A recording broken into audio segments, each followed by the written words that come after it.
सपा भाजपा में सियासी घमासान। नमस्कार, लोकमंच न्यूज देख रहे हैं आप। मैं हूं आपके साथ सुरभि राजपूत। वैसे तो उत्तर प्रदेश में आगामी विधानसभा चुनाव होने में अभी करीब 8 महीने बाकी हैं, लेकिन जिस तरह से मौजूदा सत्ताधारी पार्टी बीजेपी ने चुनाव का माहौल बना दिया है, उसके बाद सभी पार्टियों ने भी कमर कसनी शुरू कर दी है। अब हाल फिलहाल में ही यूपी में बीजेपी को अगर कोई सीधे तौर पर टक्कर दे रहा है तो वो है समाजवादी पार्टी। इन दिनों यूपी में समाजवादी पार्टी के कार्यालय पर काफी हलचल देखने को मिल रही है। पूर्व मुख्यमंत्री और एसपी के अध्यक्ष यानी कि अखिलेश यादव भी इन दिनों काफी सक्रिय दिख रहे हैं। चुनाव को लेकर वो अपनी तैयारियों को लेकर मीडिया से खुलकर बात भी कर रहे हैं। सपा छोटे छोटे दल के साथ गठबंधन बनाने में जुटी है।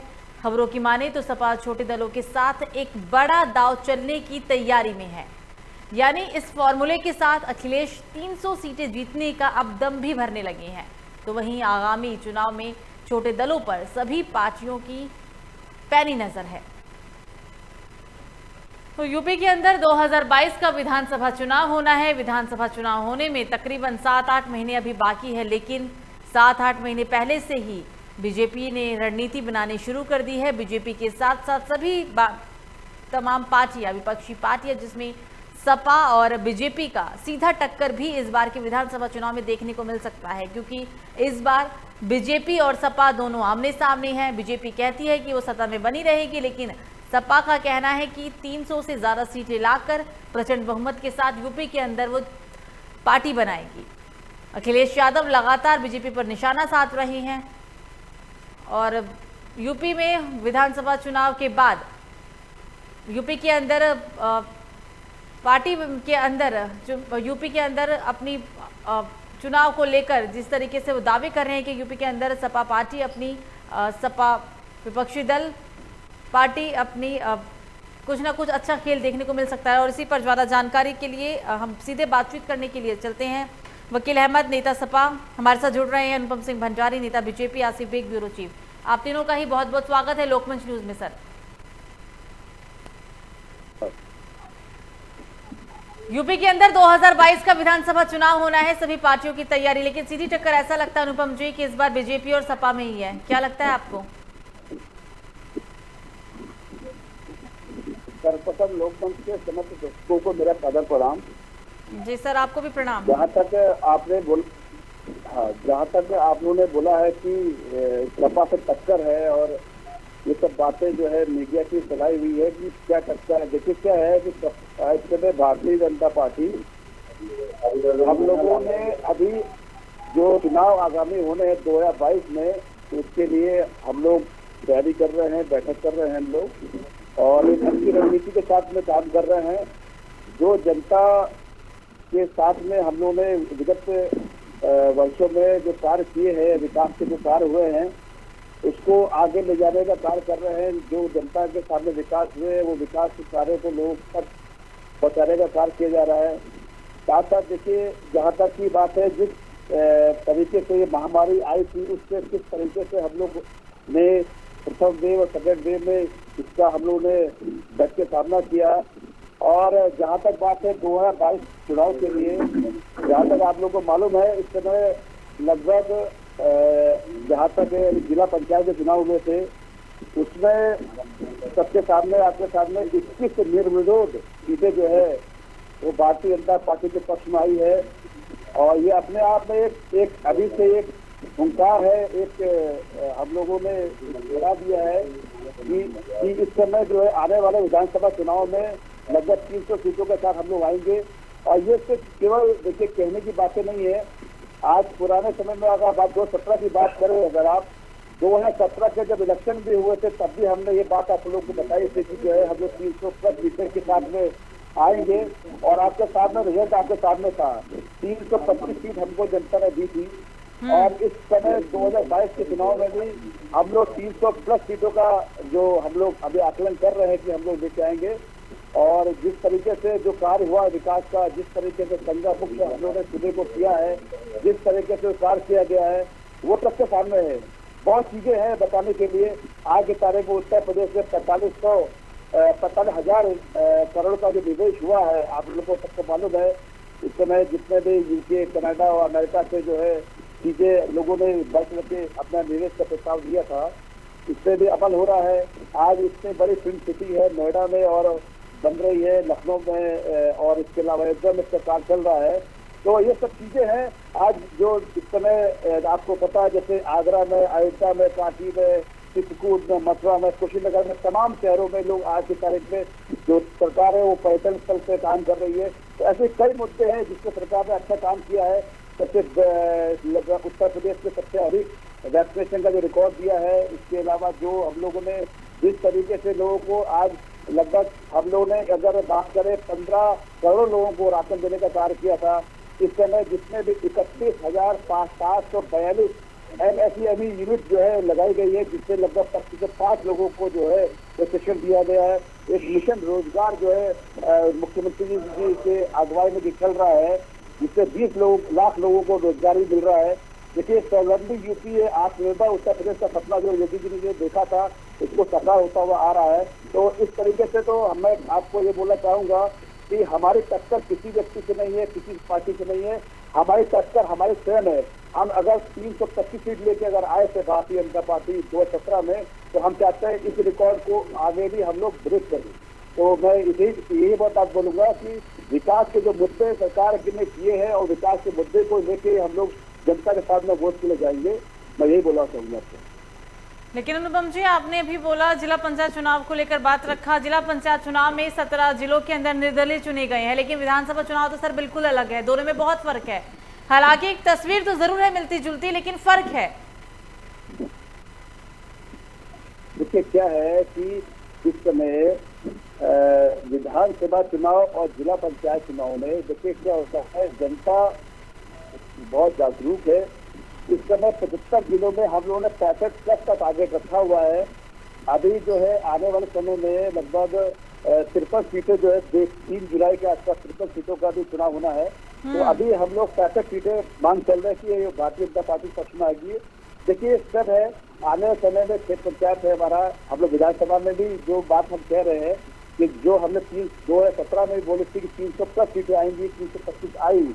ठीक है, तो मैं हम लोग जिस तरह से आज इस कोरोना काल में जिस तरीके से सूबे के मुखिया ने आदित्य योगी जी ने जा जाके जनपदों में जा जाके जिस तरीके से कार्य किया, वो सबके सामने आप मीडिया आप लोगों ने दिखाया है, लोगों देखा है। आज जनप्रतिनिधि चाहे वो भारतीय जनता पार्टी का 22 सर्वोच्च नेता हमारे आदरणीय मुख्यमंत्री जी हो, या हमारे मंत्रिमंडल में कोई व्यक्ति हो, या विधायक हो, या जनप्रतिनिधि हो, सब लोगों ने बढ़ चढ़ के काम किया है। ये जनता देख रही है। आज जिला पंचायत अध्यक्ष में निर्विरोध हम लोग लेके आए हैं। देखिए आप 21 निर्विरोध अध्यक्ष बनना अपने आप में बड़ी बात है। सपा के पक्ष मात्र एक आया। तो अभी हम मांग कर रहे हैं लगभग 75 में से जिलों में से 65 जो सीटें हमारे पास में आएंगी। विधानसभा में भी इसका असर आपको देखने को मिलेगा। बिल्कुल। सीधा चलते हैं सपा नेता के पास। अहमद जी, अभी आपने सुना अनुपम जी कहते हैं कि कोई टक्कर किसी पार्टी से नहीं है, बल्कि हमें पता है कि हम वापस आएंगे, बल्कि 325 सीट से भी ज्यादा लेकर आएंगे पिछले चुनाव के मुकाबले। मैम सबसे पहले तो मैं आपका और आपके चैनल का धन्यवाद करता हूँ कि आपने हमें अपनी बात रखने का मौका दिया। बिल्कुल जी। तो मान लिया जाए कि कोई किसी पार्टी से किसी की टक्कर नहीं है, बीजेपी वापस सत्ता में बनी रहेगी।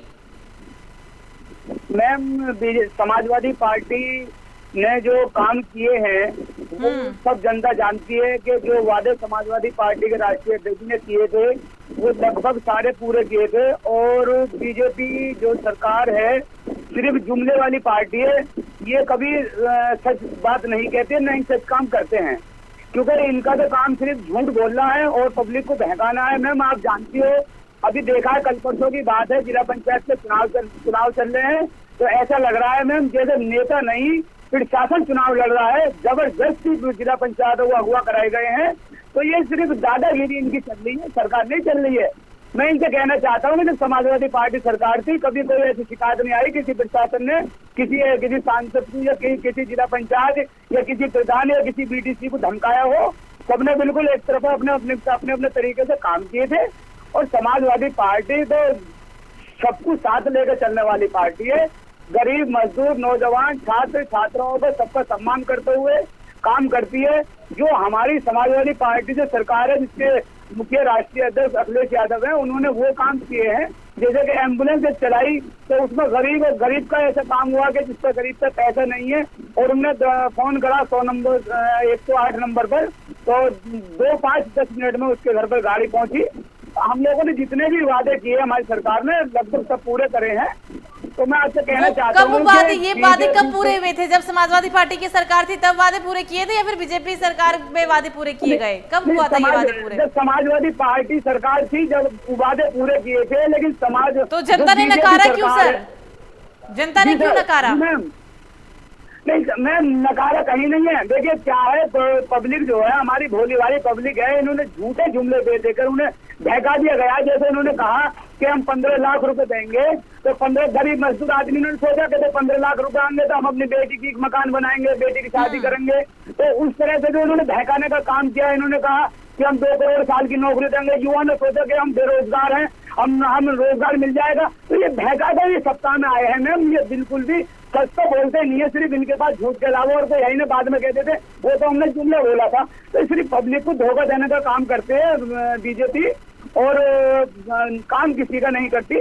और इन्होंने अभी आपने देखा हमारे मित्र बोल रहे थे, तो इन्होंने एक भी विकास का बात नहीं बताई। इन्होंने बताया कोरोना काल में हमारे मुख्यमंत्री ने ये करा वो करा। कोरोना काल में आपने क्या करा आप बताओ? लोगों को घर में घुसेड़ दिए, 5 किलो नाश दे दिया। क्या 5 किलो नाश से आपका पेट भर जाए? तो घर में 10 मेंबर है। आपने सोचा कि रात के 12 बजे ताली बजाकर नोटबंदी कर दी। आपने सोचा बहन की शादी कैसी होगी, है बेटी कैसे आएगी, बहन स्कूल की फीस कैसे भरी जाएगी? तो मैम इनके जो वादे हैं वो ऐसे हैं जैसे इनके घर 20 बच्चे तो है नहीं। तो ये तो ऐसे वादे कर देते हैं कि जैसे दुनिया में इनका कुछ है ही नहीं, बस रात को ताली बजा दो और नोटबंदी कर दो, GST लगा दो। बोले आज तक जब से सत्ता में बैठे हैं मैम, तो ये काम किए हैं जो पब्लिक को सिर्फ परेशान करने वाले बात है। वो विकास का तो तरीका में है ही नहीं, और ना ही विकास में मैम ये बोलते हैं। अनुपम जी, जितनी भी डिबेट होती है सारी विपक्षी नेता यही कहती है, बल्कि लोग भी कहते हैं 15 लाख कब मिलेंगे सर? अभी सपा नेता ने भी बोला कि 15 लाख कब मिलेंगे, जुमलेबाजी से आए। देखिए जहाँ तक बात है जुमलेबाजी कौन कर रहा है जनता को पता है, और जिस तरीके से ये प्रशासन की जो उन्होंने कार्य किया अपने कार्यकाल के अंदर वो भी जनता के सामने है। मैंने पिछली बार भी आपको ये बात बताई थी कि यहाँ पर जितने भी हमारे ब्यूरोक्रेसी वो स्वयं सुरक्षित है सपा सरकार के अंदर, जिसमें मैंने आपको बताया था एक विधायक सपा का एक IPS अफसर को तमाचा मार देता है, मरवा देता है जियाउल हक हमारे डिप्टी एसपी को। उनके घर वालों को उत्तर प्रदेश में रहते हुए भी न्याय नहीं मिलता, वो सर्वोच्च न्यायालय जाते हैं न्याय मांगने के लिए। ये तो इस तरीके से कार्य हुआ है। इनके शासनकाल में केवल भ्रष्टाचार के अलावा कोई काम नहीं हुआ है। इनके शासनकाल के अंदर जितना भी लोगों को परेशानी हुई है, जितने लोगों के माफिया और गुंडागर्दी हुई है, वो सबने देखी है। आज की तारीख में इस समय जितने भी यहाँ पर दंगे प्रसाद हुआ करते थे वो सबने देखा है। इनके जो मुखिया है जिन्होंने इतने बड़े कोरोना महामारी के दौरान जो वैक्सीन का निर्माण किया, वैज्ञानिक को अपमान करने का कार्य किया है, ये बोलते हुए कि ये भारतीय जनता पार्टी की वैक्सीन हम नहीं लगाएंगे, और ये भ्रामक प्रचार इनके माध्यम से कार्यकर्ताओं ने इनके फैलाया है, शायद इन्होंने ही फैलाया होगा। तो आज की तारीख में लेकिन संरक्षक महोदय ने जब इनका वैक्सीनेशन लगाया तब इनके मुंह पर खुद टमाटर पड़ा, ये सबने देखा। आज अगर ये अच्छा कार्य कर रहे होते तो 325 सीट भारतीय जनता पार्टी कैसे मिल जाती? भाई आपने बहुत बढ़िया काम किया है, अच्छी बात है, पर भारतीय जनता पार्टी ऐसा तो नहीं है कि जनता के साथ जा के वो मुहर ठप्पा लगवा रही हो। आज जनता खुद समझदार है। 18 साल के उम्र के लोग जो इस समय वोट देने का जिनका अधिकार है, उनके खुद का दिमाग है। आपने जो कार्य किया क्यों जनता का दिल नहीं जीत पाए? आज सरकार जनता का दिल कैसे जीत पा रही है? आज कोरोना काल के अंदर सब कुछ ठीक है, लूट खसोट होता है, सब कुछ ठीक है, सब समझ आया, आरोप प्रत्यारोप, किसने अच्छा काम किया, किसने क्या किया, किसके काल में क्या हुआ, लेकिन 15 लाख कहाँ है सर? मेरा तो प्रश्न आपसे 15 लाख का था, 15 लाख कहाँ है?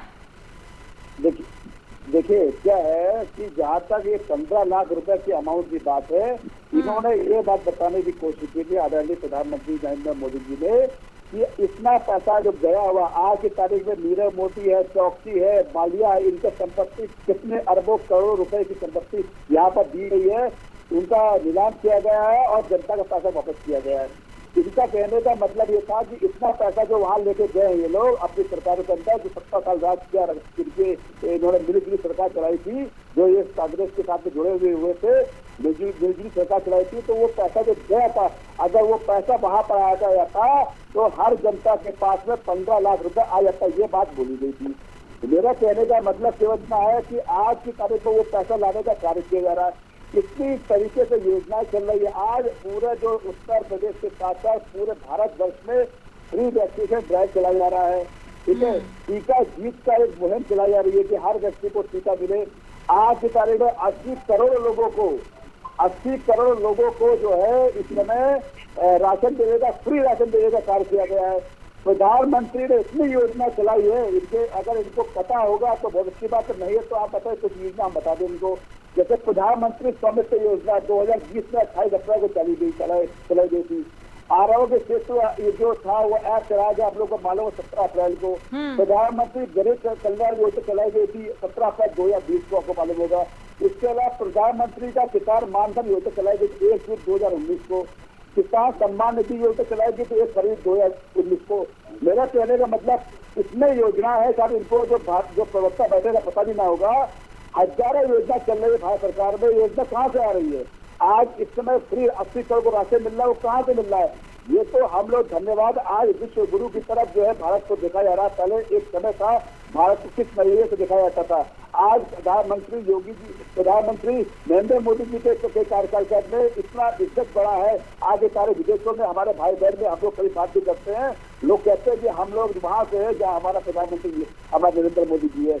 योगी जी की क्या कहते हैं, अगर हम बात करें फैन फॉलोइंग इतनी ज्यादा है यहाँ पर भी इस समय, मैं तो नहीं जानता कि उत्तर प्रदेश के अंदर योगी से बढ़िया चेहरा कोई सकता है। वो योगी है जिनको काम केवल सेवा करना है और सेवा यहाँ पर हो रही है। आप लोग देख रहे हैं जिस तरीके से हम लोग कार्य कर रहे हैं, जिस तरीके से WHO ने इस यूपी मॉडल की तारीफ की है, जिस तरीके से नरेंद्र मोदी जी ने, प्रधानमंत्री जी ने खुद तारीफ की योगी जी ने, और आज तारीफ ये भी बोला जाता है दादी के सीख से जिसका कहते योगी से सीख ले।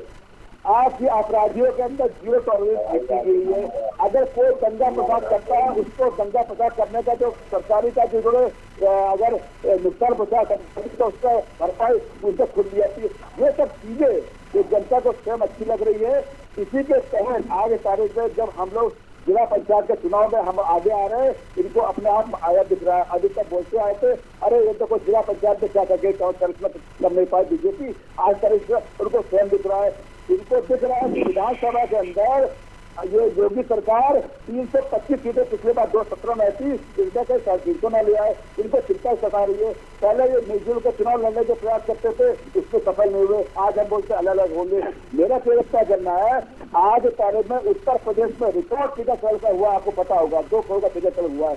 खनन माफिया, भू माफिया पे इतनी खतरनाक कार्रवाई की गई है। आज तारीख में उत्तर प्रदेश के अंदर 45,000 करोड़ का निवेश हुआ है। मैंने आपको पहले ही बताया था रोजगार से काम हो रहा है। तो योगी जी ने मिशन रोजगार अपना जो कार्यक्रम चल रहा है जिसमें लाखों लोगों को रोजगार मिल रहा है। 1 करोड़ 50 लाख लोगों को रोजगार का मिला हुआ है, जिसके आंकड़े खुद आपके कार्यालय में आप खुद दे सकते हैं। मेरा क्या इतना कहना है, इस समय जिस तरीके से जो कार्य चल रहा है उस कार्य में सपा बसपा XYZ कोई भी पार्टी कहीं दूर दूर तक नहीं ठहरती। मैं इतना बोलूंगा। मैं इस नक्सल में सिर्फ इतना बोलना चाहता हूँ, जो व्यक्ति जो सरकार का मुखिया बना हुआ है, जब वो अपने घर का नहीं हुआ, मैं नहीं समझ सकता वो तो घर का नहीं हुआ तो प्रदेश का क्या होगा। तो ये जनता खुद समझदार है। जिससे आप लोग ध्यान से समझ के चीजों को समझेंगे, आकलन करेंगे और 2022 में जनता फिर इनको चुन लेके आएगी भारतीय जनता पार्टी को, और सबका 325 का रिकॉर्ड हम लोग ब्रेक करेंगे। ठीक है अनुपम जी, बने रहिए। सीधा चलते हैं अब आसिफ के पास। आसिफ, बीजेपी अपना वापस सत्ता में आने का दावा करती है। सपा कहती कि हम 300 ज्यादा सीट लेकर आएंगे। अभी अनुपम जी ने बोला कि 325 से भी ज्यादा सीट लेकर आएंगे। क्या लगता है यूपी में किसकी लहर? शुरू में बता दूं कि ये जो 2022 का चुनाव होना है वो काफी दिलचस्प होगा, लेकिन अभी जो पंचायत चुनाव है यह सबसे बड़ा गर्म मुद्दा है। और पंचायत चुनाव में बीजेपी ने 30 जिलों में अपने जिला पंचायत अध्यक्षों को निर्विरोध भी जितवा दिया है। 17 जिले चोरी है उससे पहले की अगर बात करें, शुरुआत करें तो पंचायत चुनाव में जो प्रधान जीते हैं, जिला पंचायत जीते हैं, उसमें बीजेपी का प्रदर्शन कुछ ठीक नहीं है। और सपा ने चुनाव में सपा के कैंडिडेट, MIM के भी कैंडिडेट और कांग्रेस के भी कैंडिडेट भी काफी संख्या में जीते हैं। लेकिन जिस तरह से पंचायत चुनाव में जो आरोप लग रहे हैं, सपा की तरफ से लग रहे हैं, कांग्रेस की तरफ से लग रहे हैं कि उनके सदस्य उठाए जा रहे हैं, कहीं कहीं पर पंचायत चुनाव के दौरान जो है प्रस्तावक को जो है उठा लिया जा रहा है, पर्चा खारिज कर लिया जा रहा है। वहीं एक आध जिलों में तो जिला पंचायत सदस्यों के घरों पर बुलडोजर तक चलवा दिया गया। ये कहने का मतलब है कि जो मानदंड बना है, जो मानदंड देखने को मिला है, यह आने वाले समय में जो है काफी भयावह हो सकता है। और जिस तरह से लगातार जो है सरकार पर उत्पीड़न के आरोप लग रहे हैं, प्रशासनिक अधिकारियों पर आरोप लग रहे हैं, यह कहीं न कहीं एक चिंता का विषय है कि जिस तरह से आम जनता ने जिला पंचायत सदस्यों को जो है अपना जनादेश देकर उनको जिताया है, और इसके बाद जो है जो जिला पंचायत अध्यक्ष का चुनाव होता है उसमें खरीद फरोख्त के भी आरोप लगते हैं। हम यह नहीं कह रहे हैं कि बसपा सरकार में, सपा सरकार में जिला पंचायत सदस्यों के खरीद फरोख्त के आरोप नहीं लगे हैं, लेकिन जिस तरह से अपहरण, किडनैपिंग और बुलडोजर चलाने की जो घटना सामने आई है, उससे आगे आने वाले समय में स्थिति और भी भयावह हो सकती है। क्योंकि अगर सरकार तो बदलती रहती है, सरकार बकौती भी नहीं मानी जाती है, समय के हिसाब से जो काम अच्छा करता है उसकी सरकार भी बनती है। क्योंकि बीजेपी भी कई सालों बाद यूपी की सत्ता संभाल रही है। इससे पहले सपा सरकार जो है थी और बसपा सरकार भी जो है यूपी चला चुकी है। लेकिन जिस तरह से जो मतलब बीजेपी ने दादागिरी अपनी दिखाई है, बीजेपी पार्टी की तरफ से दादागिरी यूपी के अंदर देखने को मिली बहुत देर से। आरोप लग रहे हैं बीजेपी पर, लगातार आरोप लग रहे हैं कि उनके सदस्यों का नामांकन खारिज करवा दिया जा रहा है। यहाँ तक कि जो प्रस्तावक है उनको पहुँचने नहीं दिया जा रहा है। गोरखपुर में तो जिला पंचायत अध्यक्ष प्रत्याशी की सरेआम पिटाई की गई, तो जिसका वीडियो भी जमकर वायरल हुआ। वहीं दूसरी तरफ सिद्धार्थनगर में मोनू दुबे जिला पंचायत का घर भी बुलडोजर लगाकर गिरवा दिया गया। अगर इसी तरह रहा तो आने वाले समय में चाहे जो भी पार्टी आएगी वह बदला लेने की कोशिश। अनुपम जी, ऐसे जीतेंगे क्या चुनाव? माननीयों को मिल रहा है उसको उसका सम्मान कहीं नहीं बचेगा। जनता जो है अच्छे लोगों को चुनने की कोशिश करती है और आने वाले समय में जो है वो उसकी एक मंशा रहती है कि हमारा प्रतिनिधि आगे जाकर जो है अच्छा काम करेगा। लेकिन जिस हिसाब से जिला पंचायत अध्यक्ष चुनाव में जो चल रहा है, कहीं न कहीं 2022 के चुनाव पर भी प्रभाव पड़ेगा। हालांकि कार्यों की बात करें तो यूपी सीएम लगातार बैठक भी करते रहते हैं। अभी अनुपम जी ने कहा कि कोरोना काल में जो है जी आसिफ बने रहिए। सपा नेता कुछ बहुत देर से कहना चाह रहे हैं, उनकी सुन लेते हैं फिर आपके पास आएंगे। बोलिए सर। मैम, मैं ये कहना चाहता हूँ, अभी मेरे बड़े भाई ने कहा था कि हम 80 करोड़ लोगों को फ्री में राशन दे रहे हैं।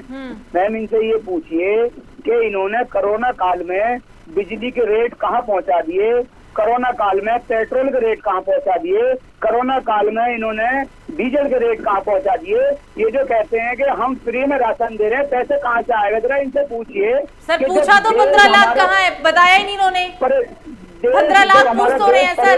जब हमारा देश परेशानी में चल रहा है और आपत्ति देश पर आ गई है, तो खाना जो 5 किलो गेहूं लोगों को फ्री मिले हैं, तो मैम जो आदमी घर में 10 जने हैं, 5 किलो गेहूं मिल रहे हैं, सब्जी को भी पैसा चाहिए, हरी बीमारियों को पैसा चाहिए। डॉक्टरों को इन्होंने अस्पताल से भगा दिए गए, सरकारी अस्पताल से डॉक्टर भागे चले गए, प्राइवेट के हॉस्पिटल से डॉक्टर भागे चले गए। जो इन्होंने जो इनके जो स्थिति आई है, अगर ये डॉक्टर हॉस्पिटल में बैठे होते तो शायद कोई मृत्यु ना होती। समाजवादी पार्टी की सरकार होती तो महामारी को रोक लेते क्या सर? महामारी तो सबके लिए है ना मैम। हमारी सरकार होती महामारी को भी रोका जाता न। तो अब कर लेते कुछ काम। विपक्ष में तो थे, बहुत मजबूत पार्टी थी, सपा कोई छोटी मोटी पार्टी तो है नहीं, विपक्ष में काफी मजबूत है, रोक लेते तब कुछ। हमारी समाजवादी पार्टी होती तो डॉक्टर ड्यूटी पे होते, दवाई समय से मिलती, कोई जिसकी खुदा की तरफ से कोई मौत आ गई है उसको कोई रोक नहीं सकता, लेकिन जिसको दवाई के बिना मौत आ गई है, ऑक्सीजन नहीं दिया गया है और किसान हमारे रोड पे पड़े हैं, जो भूखमरी के तौर पर आए, जाड़े में गर्मी में। आज ये टाइम आ गया जो देश का अन्नदाता है, जो जमीन का सीना चीर कर गेहूं उगाता है, आज तक वो जो मोदी सरकार उनको नहीं दे पाई। जो ये इस टाइम में जो उन्होंने ये काला कानून लेकर आए थे, इन्हें लेके नहीं आना था। इन्होंने इसके आड़ में इतने रेट बढ़ा दिए गए, जो गरीब और मजदूर इतना परेशान है, तो रोजी रोटी को भी परेशान है। इतनी बड़ी दिक्कत सामने आई है। मतलब बहुत सारे मुद्दे हैं, आपने बेरोजगारी का जिक्र किया, महंगाई का किया, 3 कृषि कानून का भी किया, महामारी तो है ही है, काफी सारे मुद्दे हैं इस बार घेरने के लिए यानी बीजेपी को। अनुपम जी बहुत देर से कुछ कहना चाह रहे थे, बोलिए सर। नहीं मैम, देखिए हमारे समाजवादी पार्टी कभी भी ना तो किसी को झूठ बोलती है, ना ही बहकाने के काम करती है। हम जो भी वादे करते हैं सच वो बिल्कुल जमीन पर उतार कर काम करते हैं। हमारी सरकार ने गरीब मजदूर नौजवान छात्र के लिए काम किया है। हमारी सरकार ने बेहतर काम किया। मैं आपको बहुत मामूली से एकदम गिना देता हूँ। हमारी सरकार ने सबसे पहले तो एम्बुलेंस चलाई, जो हर कोई आदमी जिसके पास बेचारे पे पैसा नहीं है उसे हर 10 मिनट में एम्बुलेंस पहुंची। बहन बेटी के लिए 109 नंबर चलाया, किसी को कोई आपत्ता हो 100 नंबर गाड़ी चलाई, हाईवे बनाए, किसान को पानी फ्री दिया, किसान के लिए बीमा दिया। हमारी सरकार ने हमेशा किसान और मजदूर का काम करा है। बीजेपी सिर्फ जुमला छोड़ने के अलावा और इनका कोई काम नहीं है। विकास का तो इनके पास नाम है ही नहीं। अब इन्होंने बता दिया कि हमने ये कर दिया। आपने ये भी तो बताओ कि पेट्रोल डीजल ये गैस सिलेंडर तुमने कहाँ पहुंचा दिया? अभी कह दोगे हमने फ्री सिलेंडर दे दिए। तुमने फ्री सिलेंडर देने के बाद सब्सिडी जो आई थी वो सब्सिडी भी तो आपके खाते में वापस चली गई। बताइए 2 साल में एक सिलेंडर की कीमत 1700 रुपए है और सब्सिडी है 10 साल से 5 साल में सब्सिडी ले रहे हैं उसकी वापसी। और मैम ये तो घूम फिर के गरीब आदमी मजदूर आदमी को घूम फिर के चूतिया बनाया जा रहा है। इनके पास कोई विकास का मुद्दा नहीं है और ना ये विकास की बात करते हैं। सिर्फ इन्होंने तो ये देखना है जिला पंचायत जो प्रत्याशी जीते हैं उनको अपहरण कैसे करवाना है और कैसे उनसे जबरदस्ती वोट डलवानी है और कैसे अपना अध्यक्ष बनाना है। सिर्फ इनके अलावा ये काम है ही नहीं। जीत तो वो होती है जो समाज में अपनी मेहनत से लगन से जीत के आता है, जिसे जनता वोट देती है। ये थोड़ी प्रशासन के बल पे आपने आदमी उठवा लिए और जबरदस्ती बंद करा दिए और वोट के टाइम में निकाल दिया। ये सरकार नहीं चला रहे, ये तो सिर्फ दादागिरी चला रहे हैं। किसान मजदूर के विरोधी है, बहन बेटी सुरक्षित नहीं है, नौकरी गायब हो गई है, शिक्षा का पता नहीं है। तो मैं आपको बताना चाह रहा हूँ कि जो सबसे बड़ी दुनिया की दौलत है वो है शिक्षा। जब ये शराब की दुकान खुलवा सकते हैं मैम, तो शिक्षा के स्कूल क्यों नहीं खुलवा सकते? जब पढ़ेगा नहीं तो नौकरी, जब पढ़ेगा तभी तो नौकरी मांगेगा। इन्होंने टारगेट बना दिया, स्कूल नहीं खुलेंगे तो पढ़ाई नहीं होगी, तो पढ़ाई नहीं होगी तो नौकरी नहीं मांगेगा, नौकरी नहीं मांगेगा तो हम तो आराम से ऐसे अपने जो हमें करना है वो करेंगे। ये तो देश को मतलब बेरोजगारी सिर्फ बीजेपी के टाइम में है, सपा के टाइम पे बेरोजगारी नहीं थी, आप ये कहना चाह रहे हैं? बीजेपी के टाइम में शिक्षा बिल्कुल खत्म कर दी गई है, बहन बेटी सुरक्षित नहीं है। ये सपा के टाइम में भी था सर, बहन बेटी सुरक्षित नहीं है। मुलायम सिंह का वो बयान याद होगा आपको, बच्चों से गलती हो जाती है। सरकार ने कभी ऐसा नहीं किया कि वो बयान याद कर लीजिए सर। कोई कार्यकर्ता बोले तो भी समझ आता था। मुलायम सिंह यादव ने खुद कहा था कि बच्चों से गलती हो गई। दुकान खुल सकती है, शराब की दुकान खुल सकती है, कॉलेज नहीं खुल सकते, स्कूल नहीं खुल सकते। अरे और दूसरे जो इनके जो मास्टर जो जिन्होंने कॉलेज खोल रखे थे, जो टीचर थे, प्राइवेट स्कूल चला रहे थे, उनके लिए बताइए सरकार ने क्या करा? बेचारे भूखे मरने का नौबत आ गई। क्या करें? तो झूठ बोलने के अलावा और कोई काम नहीं है, बहकाने का। अब जितनी धीरे धीरे चुनाव करीब आ रहे हैं उतने अपहरण ज्यादा हो रहे हैं आपके सामने। मतलब दिक्कत सारी मुझे यहाँ तक जो समझ आया कि जिला पंचायत चुनाव में जो उम्मीदवारों का अपहरण हुआ है वो इस वक्त आपको सबसे ज्यादा समाजवादी पार्टी में यही बड़ा मुद्दा लगने लगा है। फिलहाल आप तीनों का ही चर्चा। मैम देखिए मुद्दा तो कह गए जो सच बात है वो हम लोग बता रहे हैं। और रही टक्कर की बात, तो अब कहिए 20-25 सीट से ज्यादा इनके आने नहीं है। 20-25 सीट से हाँ, सरकार फुल बहुमत में समाजवादी पार्टी बना रही है और जनता बिल्कुल गांव में बिल्कुल इस तरह के चुनाव का कब आदेश होगा चुनाव होना है। वकील अहमद जी तो मैं बताना चाह रहा हूँ कि बिल्कुल समाजवादी पार्टी सत्ता में आ रही है और जो काम पहले हमारे समाजवादी पार्टी ने किए है वही काम आज तक ये करते आ रहे हैं। चुनाव जीतने से पहले सर आपको शुभकामनाएं। फिलहाल समय नहीं है तो इसलिए मुझे ना चाहते हुए भी इस चर्चा को यही समाप्त करना होगा। आप तीनों ही हमारे साथ जुड़े, अपना कीमती समय हमें दिए, इसके लिए बहुत बहुत शुक्रिया। तो यूपी के अंदर 2022 का विधानसभा चुनाव होना है। विधानसभा चुनाव को लेकर सभी पार्टियों की तैयारी पूरी है। बीजेपी और सपा पार्टी की सीधी टक्कर है, क्योंकि बीजेपी 300 से भी ज्यादा सीटें लाने का दावा करती है। समाजवादी पार्टी कहती है कि इस बार हम सत्ता में आएंगे। तो इस चुनाव को लेकर काफी अहम चीजें सामने देखने को मिल सकती है। इस बार का चुनाव काफी दिलचस्प हो सकता है। फिलहाल अभी के लिए मुझे दीजिए इजाजत। लोकमंच न्यूज पर खबरों का सिलसिला जारी रहेगा। नमस्कार।